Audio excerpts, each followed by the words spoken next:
Okay, I'm getting a thumbs up from the back, so I think we're ready to go. So there's been a sort of minor amendments to schedule, so I'll be chairing this session. Hello again, everyone. I'm James Graham from King's College. My sort of interest in this area, what we'll be talking about at the moment, is the creation, the management of teams of DRIs, DRI professionals, RTPs, whatever we want to call them in our sort of own context. How sort of teams work, how we build the teams, looking at some ideas around sort of culture and EDI issues, which are particularly prevalent in some of the areas in which we work. So we should also have with us Ed joining online, who I've been told, there we go. Welcome, Ed. We should, I'll try and keep an eye here, so let me know if you want to raise your hand, Ed. So, shall we start off with some introductions? Do you want to start, Marion? Yeah, sure. So, hi, me again. I'm Mariann Weinzierl. I'm Senior RSE at the Institute of Computing for Climate Science at the University of Cambridge. Previously, I've been Senior RSE at ARC in Durham, and before that, I've been in industry working in a startup for 2 years, and then before that, I've been a postdoc, so I've seen various teams and various environments to work in. So confusingly, I'm also called Mariann, but Maz, so we'll make that distinction, which might be a bit easier. So I'm Maz Hardey. I'm based at Durham University. So I sort of straddle sort of the side of being an academic. So I'm a straightforward professor of business and computing. I'm based at the business school at Durham, but also I'm part of the advanced research computing group there as well. My role is, or my remit is about widening participation, and that can be many different hats in terms of recruitment, but also team building and sort of community alliances in terms of a business remit around that as well as a research one. Jeremy. Okay, hello again, everybody. I'm Jeremy Cohen from Imperial College London. So my interest in this area is particularly around community. So I have 2 communities that I lead. One is our local community at Imperial for research software, and then a wider community, Research Software London, which is the kind of London and South East regional community for people doing research software, but now with a new project that we're just starting, we're growing that to the wider kind of DRI or digital research technical professional space. And I'm very kind of interested in how we support diversity and inclusion within those communities and how we generally improve aspects around EDI within the DRI space. And last but not least, online we have you, Ed. Hi, hopefully you can hear me okay. I am Ed Andrew Edmonson. I lead the research software group at the University of Birmingham. I'm part of the leadership team of the Advanced Research Computing team here, and various other hats, which I guess I might mention as we go through if they're appropriate. Thank you, everyone. So, as with the other panels, we've got sort of a couple of seed questions, but then we'll open up. But please do raise your hands if you want to put in any questions at any point. And particularly online, this morning it's been a bit quiet online, so if anyone joining us online has any questions as well, please let us know, and I'll get a wave from the back of the room that there are some. Cool, so to start off and to sort of frame the discussion, what are our teams? Who are the sorts of people in our teams, and what do we mean when we talk about sort of research technology professionals? What are the common ideas there? Does anyone want to get us started? I can take that. No. So I guess I have maybe a slightly different perspective. It'd be interesting to hear the other perspective. But for me, I'm I guess more interested in the sort of wider community aspects, because I've worked a lot on my own as an independent research fellow. But actually, a lot of my work, while it's kind of being done by me in some level in isolation, actually I'm working a lot with other people more widely in the community. And I think, you know, as somebody who's worked a lot on multidisciplinary grants and projects, I see a lot of people who are out there who are probably classed as researchers, and we know that this has changed with the RSE space, but they are often people who are doing work that's quite different to what their peers do. And it's very easy for them to feel like they are perhaps not part of their local community, but they're also not part of perhaps any other community in our space. And so that's something which I think is something that is I can sort of identify very much with that, and I've certainly felt in the past like that, and actually now, you know, we see this kind of community building up, and it's something which I think is very important. So that community side of it is certainly my kind of vision of what I see in terms of that. The question how you phrased it is, I believe, a two-part question. So one is, who are our teams? And then one is, who are the research technical professionals? Because I believe really very much that the teams that I work with are actually a combination of the researchers we work with and the research software engineers, or some cases also the research infrastructure engineers. And then there are, of course, data people and all these various technical roles that are around. But I think it's really important, at least in the work that I'm doing, that you're not just seeing your RSE team as your team, but that you also feel part of the project team that's working on a particular project. Yeah, I definitely agree with that from my perspective as well. There's sort of the multiple rings of team around us, aren't there, and it's inherently multidisciplinary. Do you have anything, Maz, or Ed? Yes, so I would echo that as well, and I guess the other perspective on this is so wearing my academic hat, I research tech communities and tech teams in terms of what facilitates sort of good teamwork and how leadership is effective within those roles, and you know, within the academic setting, but also within the commercial setting as well, there is the risk and the danger of kind of falling into these silos in terms of what your role represents in terms of your identity because of the responsibilities that you have. And traditionally, or more broadly, that is led by whether you have a technical role or a non-technical role, or how technical your role is. And certainly within the commercial sector, there are significant barriers in terms of how different teams might work together. So for example, if you're working in a tech company, whether your role is technical or non-technical really affects kind of your kind of professional training and your career development, but also how happy you are within that particular company, within that particular skill set as well. And what I've seen in my research is that those silos create significant barriers for people to overcome, but also significant challenges in terms of professional development and support within those teams. And on the academic side of things, keeping hold of people who are good at what they do becomes a real challenge because of that dynamic, because they feel they're not valued in the way that they could be within teams because of the silos, because of those barriers that they are creating. And Ed, online, did you have anything you wanted to say to that as well? Well, I could sort of echo various parts of it, but maybe adding Advanced Research Computing at Birmingham's got about 35 people in it now. So we have silos within Advanced Research Computing, and getting the sysadmins to feel like they're in the same team as the RSEs and the data scientists and the engagement people presents challenges in itself, even not just between us and researchers or us and embedded RSEs. So everybody likes to feel an identity and tends to build a sort of us and them, and us can be quite a small group. It can be, you know, the sysadmins working on Slurm as distinct from the sysadmins working on the storage could easily be a little siloed team in some organizations. And so one of the challenges of management constantly is trying to give a broader sense of identity and ownership and part of the same team, I think. I guess let's use that as sort of our segue into the next sort of prompt question as well. Is with that sort of sense of identity as we've been building these communities around the sorts of work we do, how have you seen that change both within your teams, the teams you work with, whatever team means to each of you? How has that changed over time or across contexts you've worked in?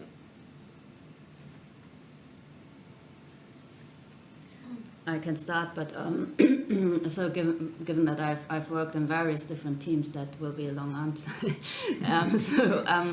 I think in my postdoc time, actually, the team very much was the research group, and often even only the PI and me. Although we have, so if you talk about team culture, so if you have things like a group lunch and a seminar, so that can widen a bit.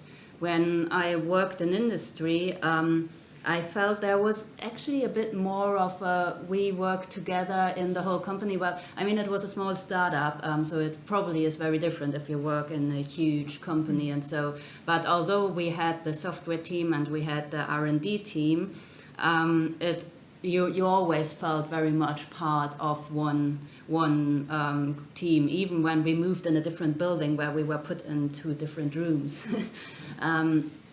In the RSE context, again, I think it depends on how big of a university you are in, how big of a part of that, of how big of a unit you are in, because there is, as Ed said, so there is the RSE team, but in the RSE team there might be people working more on mobile and people working more on HPC and so, but then you've got also the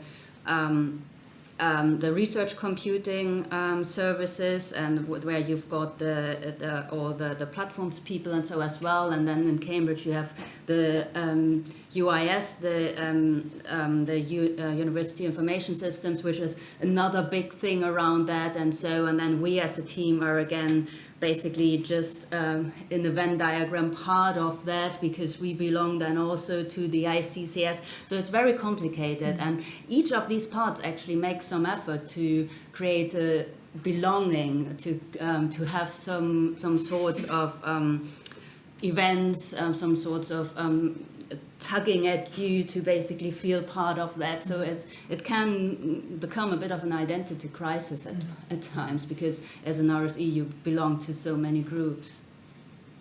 Can I pick up on the identity crisis theme there? So I think that plays out really strongly in the research that I've conducted, looking particularly at tech organisations. So these are generally large-scale organisations that are based in the UK, the US, Asia-Pacific regions as well, and they've really hooked onto this idea of kind of the core identity of the different teams within those structures, which means, on the positive side of things, they've started to embrace things like DEI or EDI policies, right? Which sounds fantastic. And if you know me well, you probably have heard this anecdote before, but I think one of the sort of the negative aspects of that is sort of how that plays out in the real world, and that this doesn't become a tick box exercise or an effort of tokenism. So one of the experiences I had was going into one of these large scale tech organizations. I've been with them for a long time. I was sat in one of their policy review meetings. It was quite a large organization. There's a couple of hundred people that work there in kind of various technical and non-technical roles. It was a meeting to talk about EDI and DEI policies within the group, within the different teams, and what they can do to kind of advocate for each other, which sounded great. Really pleased to be in the room. What happened at the end of the meeting was that there was kind of no effort made to move the needle in terms of the identity of those teams or to have any extra collaboration, but it was decided top down that what the senior management team would do is that they would renew the website so that we would have more inclusive looking people on those kinds of web pages. And frankly, I could swear here now, but I won't. I find that very offensive and deeply problematic in terms of what is happening within sort of some areas of how we facilitate conversations around what a team is and the identities of those teams and identity of individuals within those teams as well. So I guess sort of picking up on Mariann's point here, that there is sort of we need to draw a line in the sand, that this isn't sort of tokenism or a tick box exercise, and this really kind of facilitates change in the way that we need it to facilitate change within teams of sort of people who have, you know, many different kinds of roles, but also many different sort of methods of practice as well within those teams. So, I mean, I obviously echo the comments that have been made here already in terms of the importance of the different aspects and the areas that we need to look at. And I guess the other area that I see as really interesting is that people, so a lot of the people that I work with and the people that are in the communities that I run are people who are often, they may be classed as researchers or they may be classed as research software engineers, research data engineers, but they tend to be people who do something slightly different to what the other people in their groups do. And the people, the groups that they're part of often have a very strong kind of social element to them. People, part of a research team, they often, all go to lunch together, whatever. It's all kind of, there's a strong kind of team dynamic in that sense. But those people are often lacking, I think, a professional connection with other people because they don't have people in their local group who they can bounce technical ideas off or who they can get advice from on problems or challenges. And so I think that's perhaps another side to this, is that it's really important to feel not just part of a group where there's a strong kind of dynamic as a bunch of people who work together, but also that there is that kind of support from a technical perspective. And I think the communities that certainly that I've been involved with from a research software perspective provide that kind of connection for people who don't perhaps get that through other routes. And I feel that's really important, that aside from the challenges around more general kind of aspects of diversity and inclusion, is having that kind of the ability to find people who understand and do similar stuff to you that you can kind of engage with. Just before we open up to audience questions, I did want to pick up on the topic of EDI there. Ed, unless you have anything you want to add before we move across to that. I just thought I might mention hybrid and online, perhaps, in this setting as well. Brought home to me at this moment, in fact. Having been on a couple of panels, earlier in the week in person, I can get body language, subtle signs. I can tell someone's taken a breath and they're about to speak. You don't get that online. This event is really excellent, hybrid-wise, but it's not the same as being in person. And creating a sense of identity for your team in the positive sense, as opposed to the exclusionary sense, is hard if you have some people who don't come into the office very often. When all of us were online, exclusively online during COVID, it wasn't too hard because you could set up a Zoom thing and everyone would join in and everyone was just desperate to have a bit of human contact via Zoom.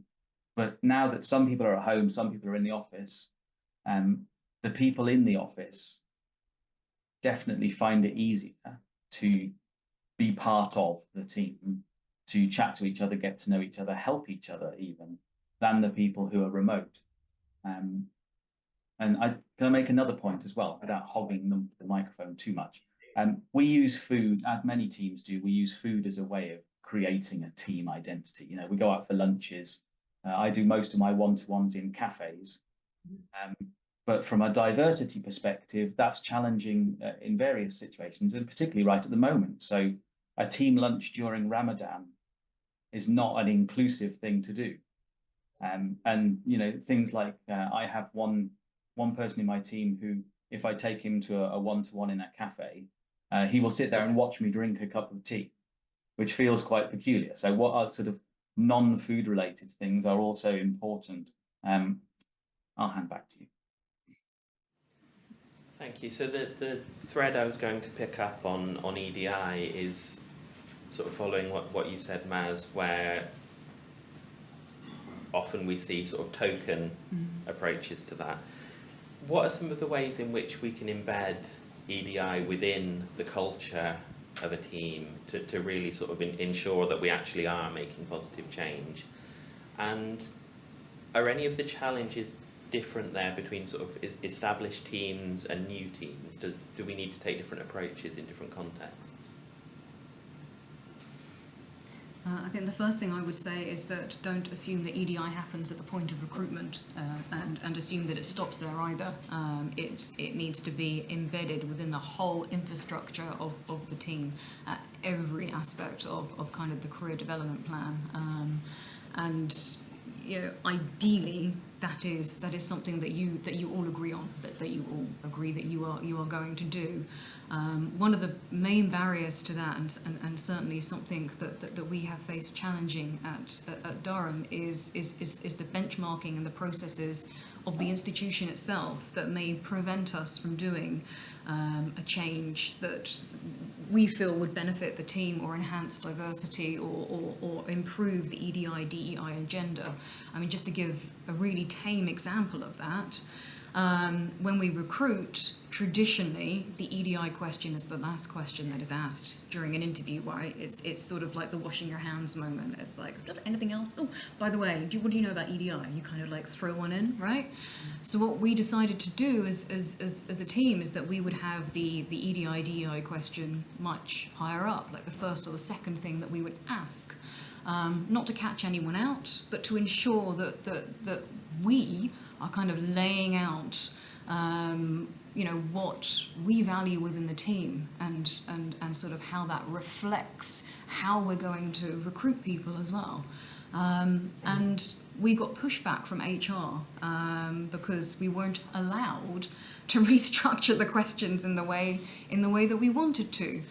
We did get around that in the end, but just something tiny like that makes a significant change in terms of the dynamic of the recruitment structure, right? But came at a cost in terms of the sort of the person hours needed to push back within the current processes within the institution, and that's very difficult. So you've got to have people in leadership positions that want to do this, because if you don't get anywhere, unfortunately.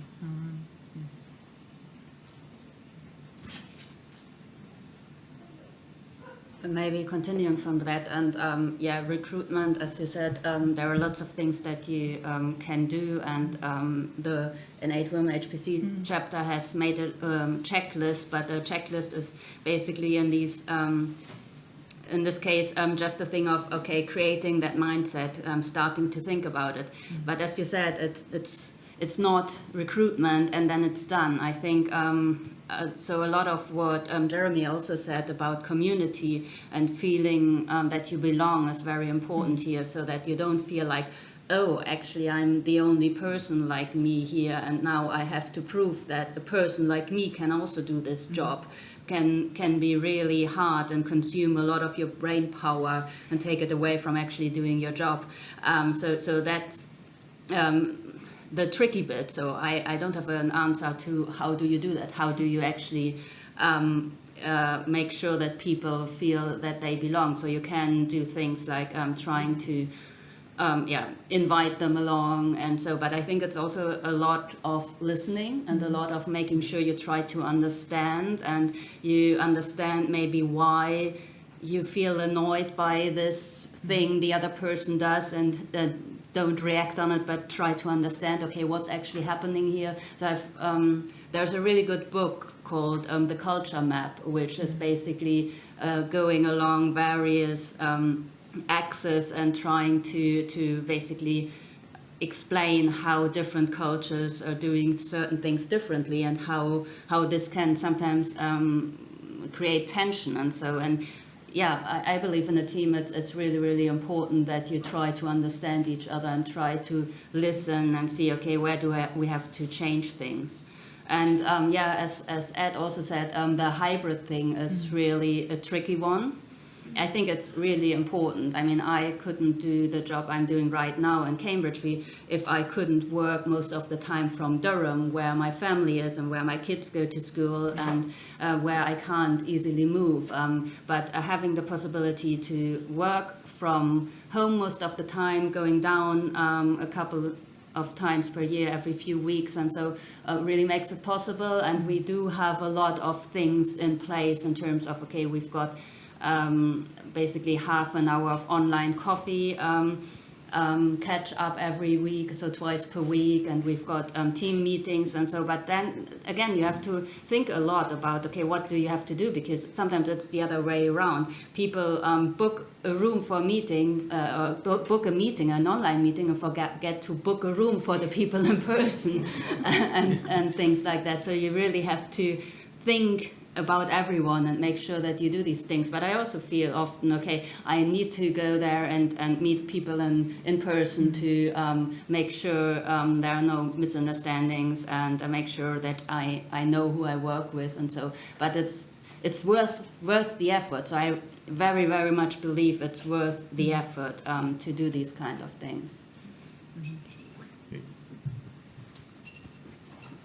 Thank you. So we have a question from the audience. Hi, Fernando from DRI University. So this is not my question. This is on behalf of a colleague from Central Europe.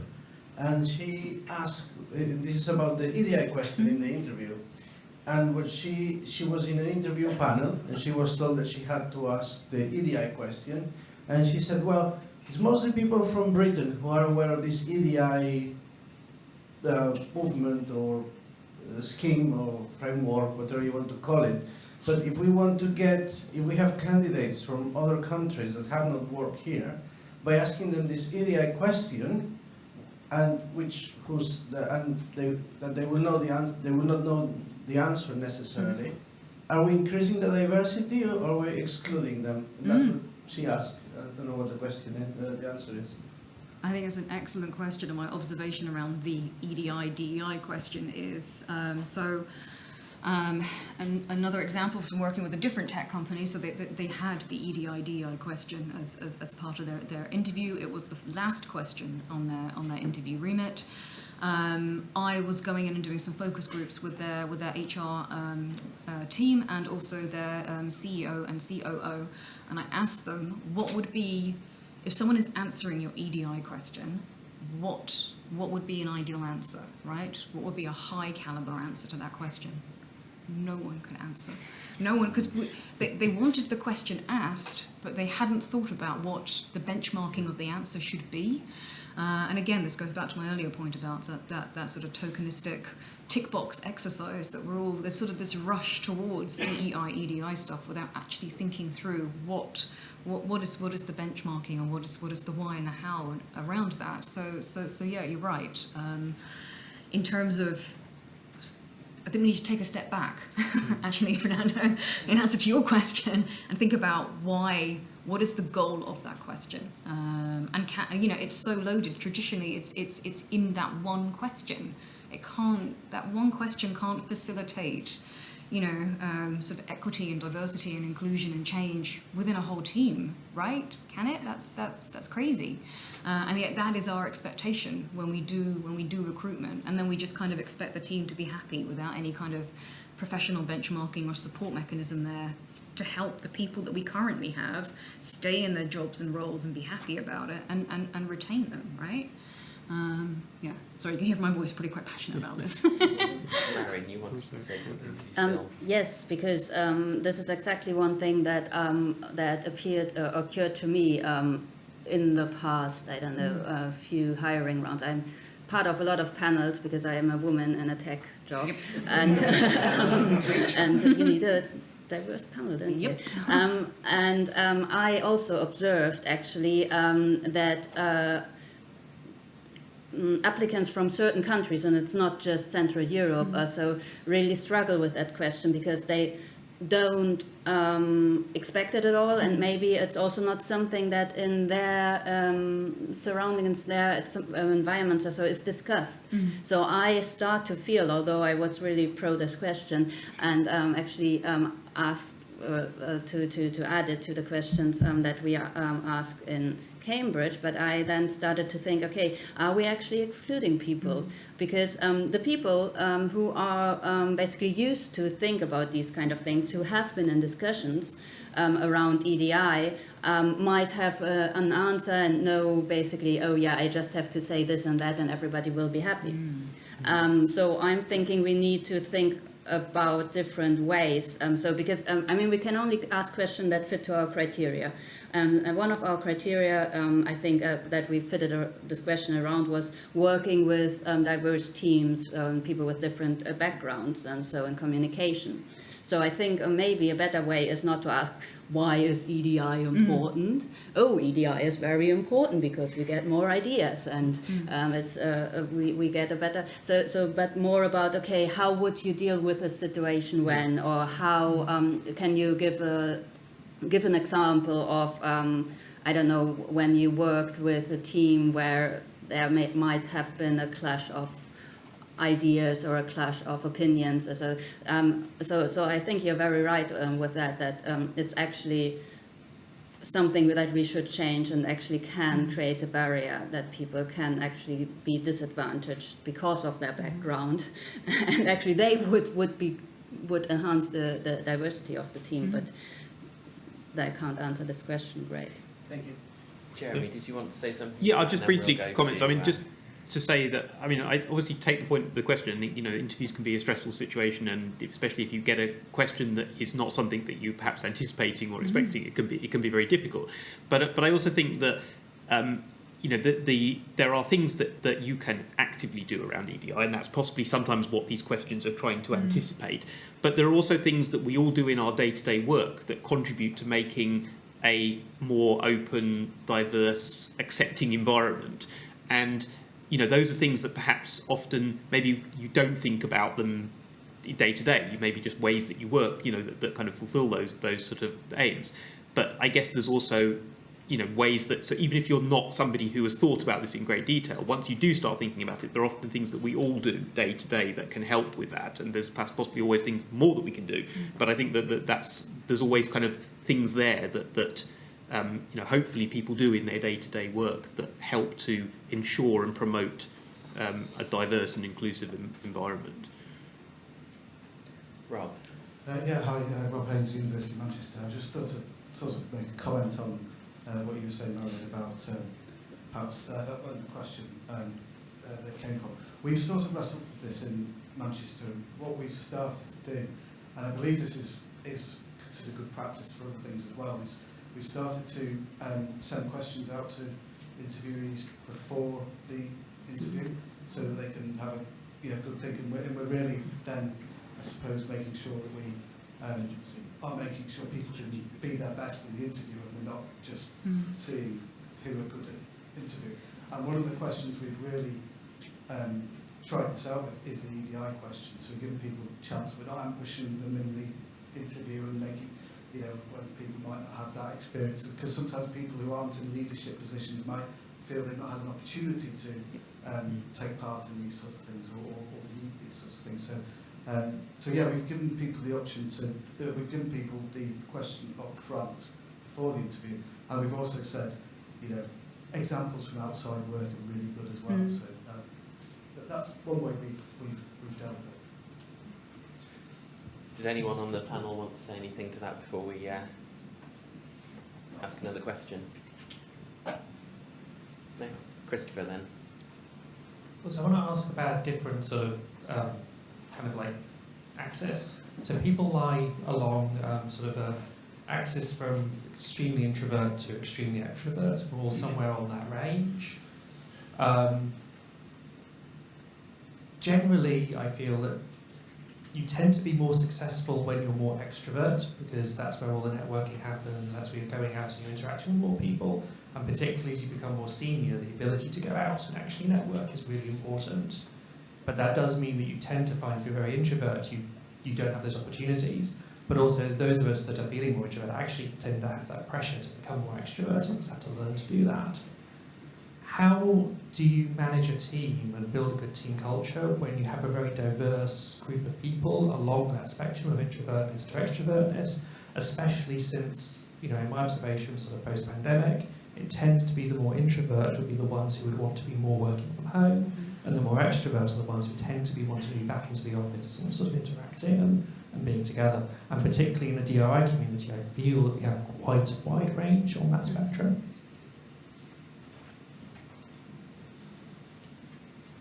Who wants to comment on that question? Ed. I think so. If you do these sort of, you know, all the various Myers-Briggs and strength finders and all that sort of thing to find out what kind of person you are, they might tell you whether you're introvert or extrovert. I think it tends to be much less simple than that, in the sense that some people feel confident and happy to be up at the front, but they might show up on those tests as being very introvert, and they might be really engaging at the front, but it costs them an enormous amount of energy, and then they want to go and hide in a room afterwards. but everyone else might not know that they're an introvert and need to go and hide in a room afterwards. And quite often, I don't know if this is a dreadful slander, but computer folk often quite like hiding in a room by ourselves. And sometimes they're the people who can develop software the best, or the people who will be your best sysadmin. They might not want to talk to anybody. Sometimes they're the people who would never come to an event like this, even if you give them an online option, because what they really want to do is to shut off entirely and get on with their coding. And in this whole sort of topic we've been talking about, I don't think we want to rule out being able to recruit somebody who is diverse in that sense. And there's been a whole conversation in the chat on here about neurodiversity as well in this topic. You want to be able to recruit someone who will do the job. Sometimes it's hard to define what do the job is. Is do the job manage your Slurm cluster really, really well? Or is it be able to answer the EDI question in an interview? Or is it someone who you can take who would give a dreadful answer to the EDI question in an interview, but after a couple of years of careful management, might then be really good in that sort of diverse context? I think this whole topic is really complicated. And one thing I wanted to say on earlier, the idea of, you know, somebody like me changes over the years. And I think we need to be careful not to assume that we know what anybody thinks that is. So if you look at a woman, for example, they may not think somebody like me has to necessarily mean that it's a woman. They might think someone like me is a really good Python developer. Or someone in my team, they might feel more identity with their office mates. So I think I'm just trying to highlight really that this is way more complicated than sometimes we think if we try and write down simple answers to questions.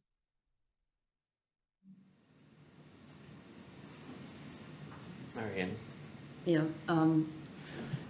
Just quickly to the last point, yes, agree, and that's the point where we really need to listen and try to understand. To Chris's question about how to make sure that everybody gets basically a chance. So I would say it's really important to have various ways of engaging, various communication channels, so that you do have your one-to-ones, and they might work best in person for somebody, and they might work best online for somebody else. But that you might also have, you know, that, I don't know, I work, supervise someone who I feel I can actually get my point across best for various reasons when I write it down on Slack. So sometimes after even a project meeting with several people, I follow up on Slack and basically just make sure that this person has basically understood the main points. And so I think it's, it will work differently for different people, and then just making sure that you basically understand what works for the other person, and also not everybody wants to basically progress. So some people might be really happy in the situation they're in at the moment and want to be able to continue to do what they are doing, and so there's really no one size fits all. And I think as a team leader, your challenge is really to manage this diversity and to basically understand how to engage with each individual in your team. I see Fernando's. We've had an online question, so we'll go with the online question first and then come back to you if that's okay. Thank you everyone online. It's great to have a question from you. Thanks. It's a very lively discussion online about all these things, a bunch of questions. First of all, is there currently too much pressure on women working in DRI to carry the banner, you know, all the women in tech stuff, the unpaid labour, birthday party organisations, women in HPC stuff, and some colleagues have expressed feeling uncomfortable with that pressure, and what should we be doing as a community? Can I speak to that? I feel very strongly about this too. So the point that I wanted to make, and it's been made for me by the question, so thank you for that, whoever asked it. It matters a lot who is responsible or doing the diversity stuff, the team building stuff, right? The tech organizations that I have worked with, the HR remit, the diversity remit, the DEI remit, the EDI remit, generally that is championed by a community of people who are already adversely affected or impacted by the current state of things. So Women in Tech is a great example of that. So the communities who are advocating for and trying to get equity, not just equality in those spaces, tend to be women, right? Less so senior leaders or men really putting energy into into the level of advocacy and policy chain that is needed. And you know, we can slice that across the board in terms of sort of different groups and sort of different minorities as well that need different levels of support. So it really bears out that it matters who is doing this labour, because it is generally a lot of volunteer work, a lot of goodwill, what we classify as good citizenship, the expectation that you're giving your labour for free. And it's not just the labour and the time and the effort, but it is the emotional labour that is part of that too, because you care a lot, because you were already adversely affected by the hierarchy, by the infrastructure, by the barriers, right?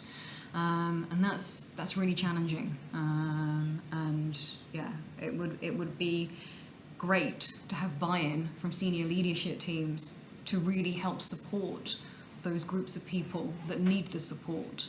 And that could be at the resource level, so it's properly workloaded, there's time allocated to actually do this work, right? Or at the people level as well, so you get other people coming in to help and really, you know, bring everyone up equitably together. Thank you. That's a really important point, and it's great that that's come from the discussion online and backed up here. Did we have another question online before we come back to the room? We've got two more, if that's all right. Go ahead.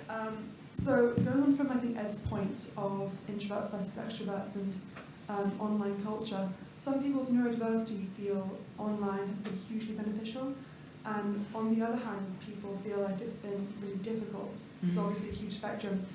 So can the panelists say some concrete things of how they're supporting neurodiversity as opposed to introversion, extroversion, where it's more of an ability thing rather than a comfort thing?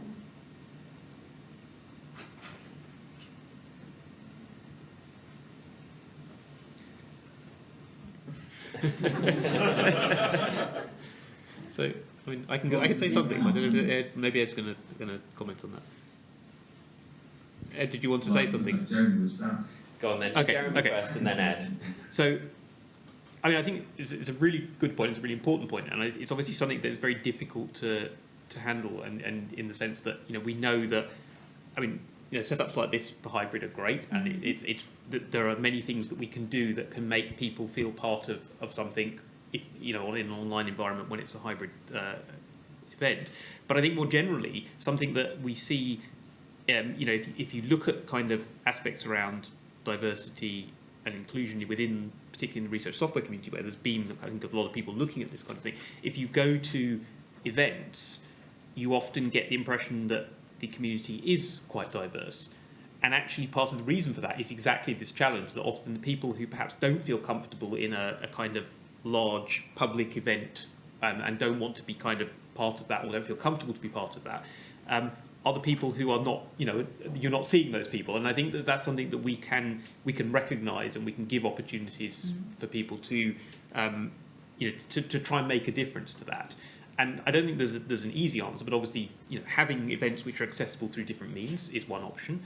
But if you do that, I think you have to ensure that you give the people who are accessing the event through the different means equitable access to the event. And that's really difficult to do, because obviously there's a very different experience, as has been said before, whether you're, you know, here in front of us on a screen or whether you're sitting in the room. But I think that, and you know, that's never going to be perfect, but I think that's something you can you can work towards, and there is technology that can help us with that, clearly. Well, we hope there is. It seems to work sometimes. Ed, did you want to say something to that? And then we'll blast through the last 3 questions in the last 5 minutes that we've got with lightning answers only. So, Ed, did you want to say something to that one? Well, maybe just building on Jeremy's point, that the RSE conference, I think, does many things very well. And when there was the during COVID equivalence of that, there was a conference run on gather.town. I think it's worth exploring further the idea of, if you can attend a conference that essentially feels like a computer game, where you don't need to be seen in person, you don't necessarily need to interact with video stuff. You could just be pottering about this virtual conference and typing things in text. That is probably an extra dimension of a way of being inclusive. But I'll pass back. Have some time. Thank you. We'll take the last question online then, with lightning answers only, and then we've got 2 more from the room at the front here. For those of us on teams that aren't inclusive, how do you recommend we engage with senior leaders and especially for early career people?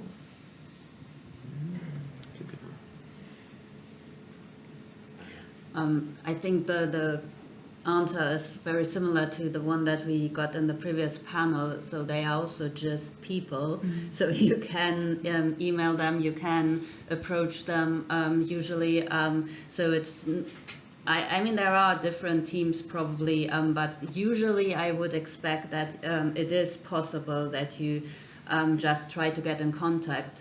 So one very positive example that we have in Cambridge, and I think that's something that's really useful, is they do speed mentoring schemes. So you can sign up for a speed mentoring session, and there are 4 senior people basically that will spend 10 minutes with you, one after the other, and you get some instructions how to prepare your questions to these people.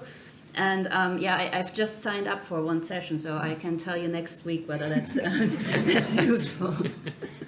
Jeremy, you've got 30 seconds. Yeah, so I'll try and make it very quick, but I think just to say, really, communication is a really important aspect here, and it is, I think, to think about the fact that often people don't want to make a team not inclusive, but they often don't know, either they don't recognise that it's not, or they don't know how to do anything about making a difference to that.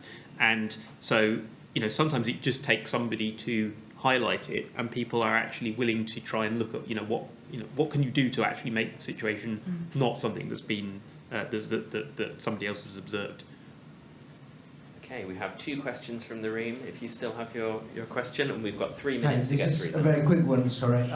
So we know that there are certain protected characteristics, and some, but going back to the introvert-extrovert axis, for example, one of the problems that you might find is that in the multinational, multicultural organization, you might have people that come from societies that they do not know that introverted people exist.